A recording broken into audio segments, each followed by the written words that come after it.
We often talk about the continued need to make changes and make efforts in our lives in moving forward.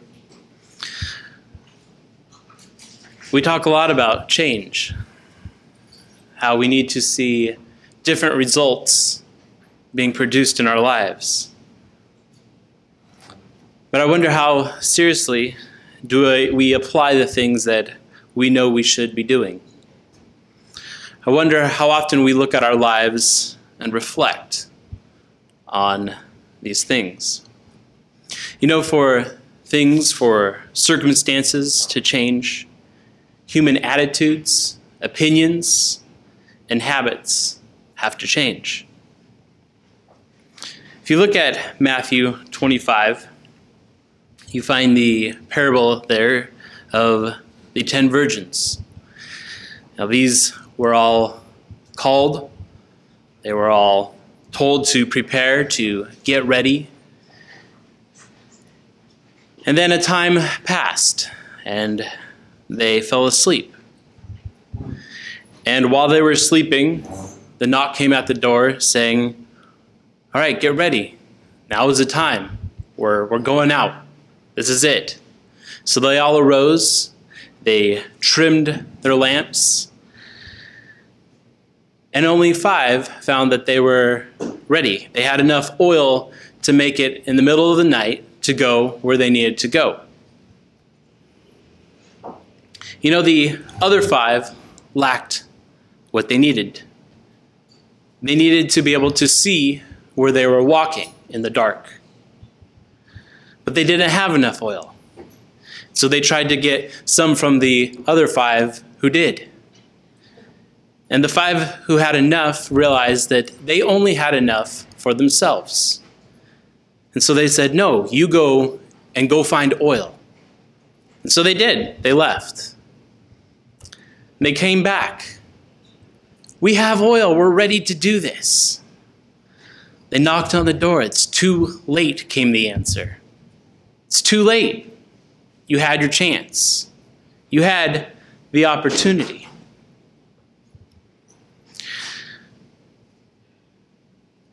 They lacked the willingness to pay the pain of earlier discipline. But now they had to pay the heavier pain of the regret of being left out. This should really cause room for thought for us.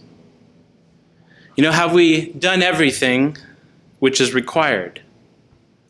Or are we continuing to fool ourselves through the temporary aesthetic of conversation and pretense, of telling ourselves we have worked when indeed we haven't?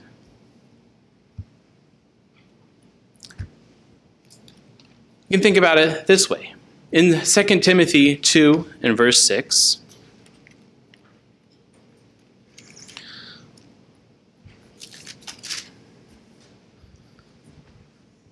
Second Timothy 2 and verse 6 says, "The hardworking farmer must be first to partake of the crops." Now, if you were a farmer, you went to a field, you looked around, and you said, "Where's the crops? Where are they? Shouldn't this is ground, it should have crops." And there's nothing there. Well, obviously, right? It's not a natural thing for crops just to spring up out of the ground. It takes hard work. It takes dedication to be granted a crop. And sometimes even being granted a crop isn't a given. It takes an investment. It takes learning, being willing to learn from your mistakes, from others' mistakes, being willing to be humble, to be meek, putting others' needs before yours, maybe willing to be right and yet willing to say, "No, it's not worth being right, I'd rather have peace." Maybe it's learning a new skill, maybe through reading a book or gaining knowledge in some way. The Bible is full of these instructions. Let's look at Proverbs 16. We'll read in verse 1.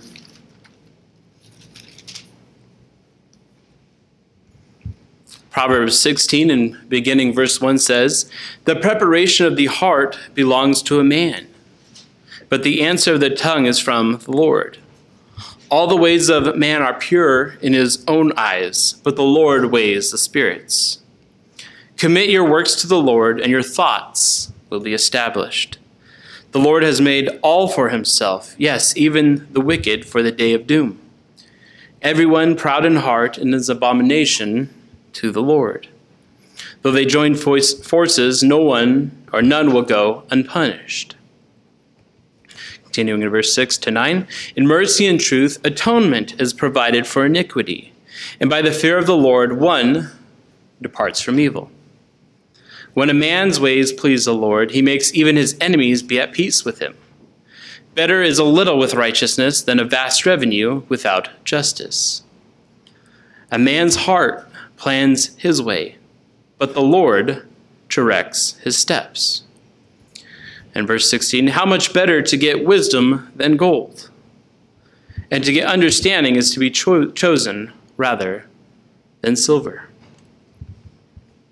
So we see wisdom exceeds riches.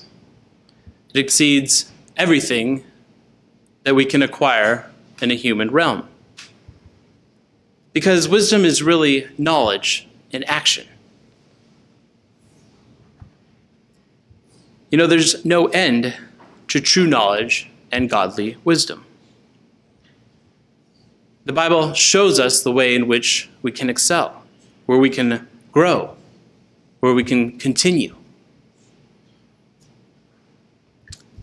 And it's not just the Bible. I mean, if you read anything, pick up a book on humans, on life, on anything. I mean, you name it. There's wisdom there, but of course it takes godly understanding to decipher.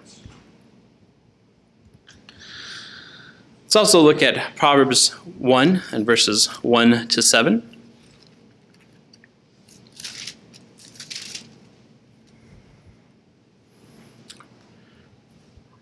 Proverbs 1 and beginning of verse 1, "The Proverbs of Solomon, the son of David, king of Israel, to know wisdom and instruction, to perceive words of understanding, to receive the instruction of wisdom, justice, judgment, and equity, to give prudence to the simple, to the young man knowledge and discretion. A wise man will hear and increase learning, and a man of understanding will attain wise counsel. To understand a proverb and enigma, the words of the wise and their riddles. The fear of the Lord is the beginning of knowledge, but fools despise wisdom and instruction." Now, it takes time. It takes investment in yourself, in your thoughts, to become knowledgeable, to understand how to apply knowledge. You know, investing your time in worthy projects is a great thing.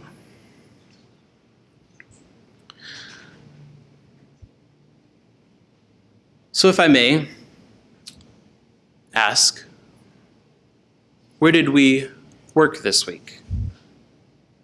Where did we work in investing our time? Did we find time to read the Bible, to read God's wisdom, his instructions? Or were we too busy in doing other things that we found important, that we couldn't find the time to? What are we busy doing?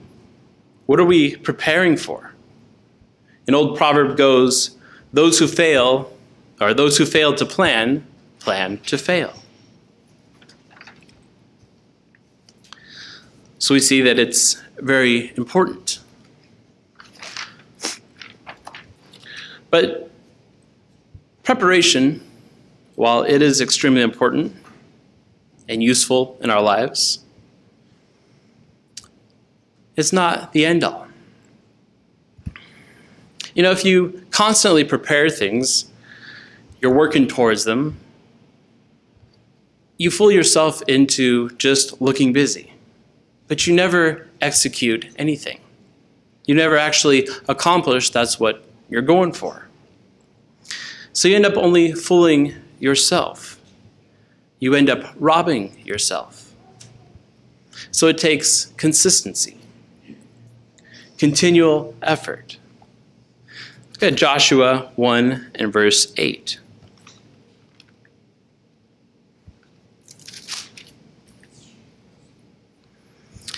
Joshua 1 and verse 8. This is God speaking to Joshua, and he says, "The book of the law shall not depart from your mouth, but you shall meditate in it day and night, that you may observe to do according to all that is written in it. For then you will make your way prosperous, and then you will have good success." See, it's constant thought on God's law, on his ways, on how we can live as Christians. It says that's what's going to give us good success. Galatians 6 and verse 9 says, "And let us not grow weary while doing good, for in due season we shall reap, if we do not lose heart." It's hard as a human being to continue on. It is. It's a challenge. It's a challenge to constantly have a good attitude no matter what goes on.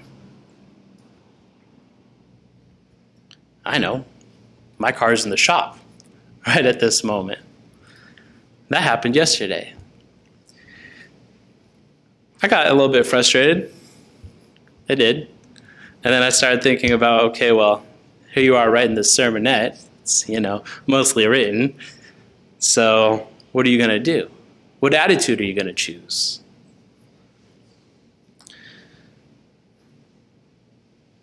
Daniel's approach in Daniel 6 and verse 10, when he found out that it was now the rule of the land that he could no longer pray to God, what did it say that he did? It says that he went up into his room 3 times that day, and he did what he knew he needed to do. He kept praying. He did it consistently, even though it was against these rules. And he paid the consequence, right? He ended up in a den of lions.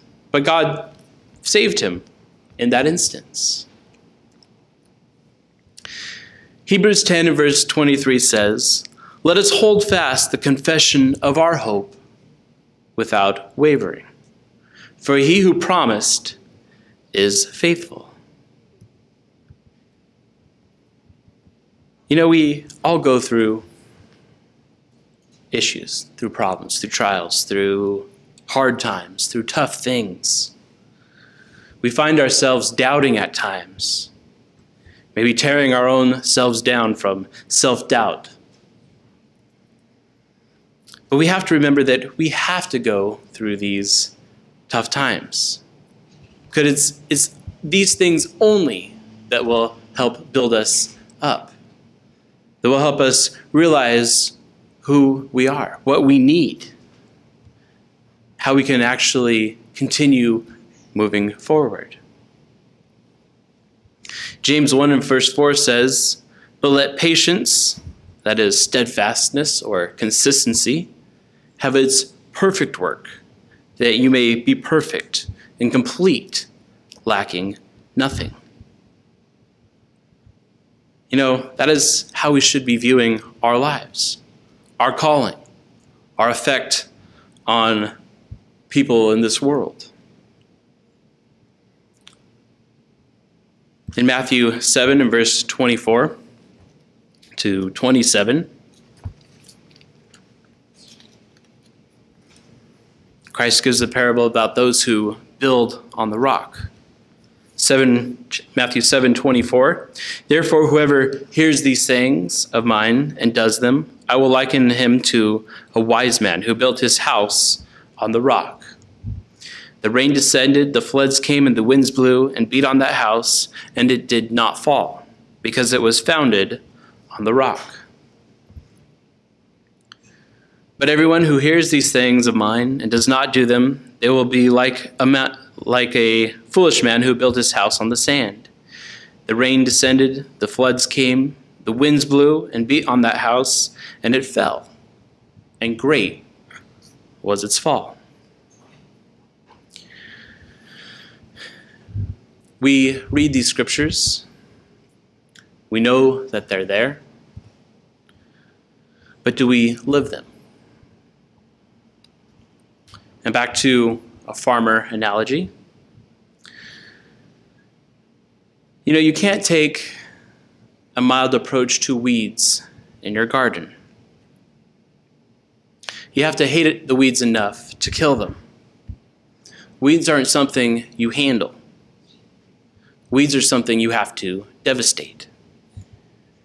You have to eradicate them fully. Otherwise, they take over your crop.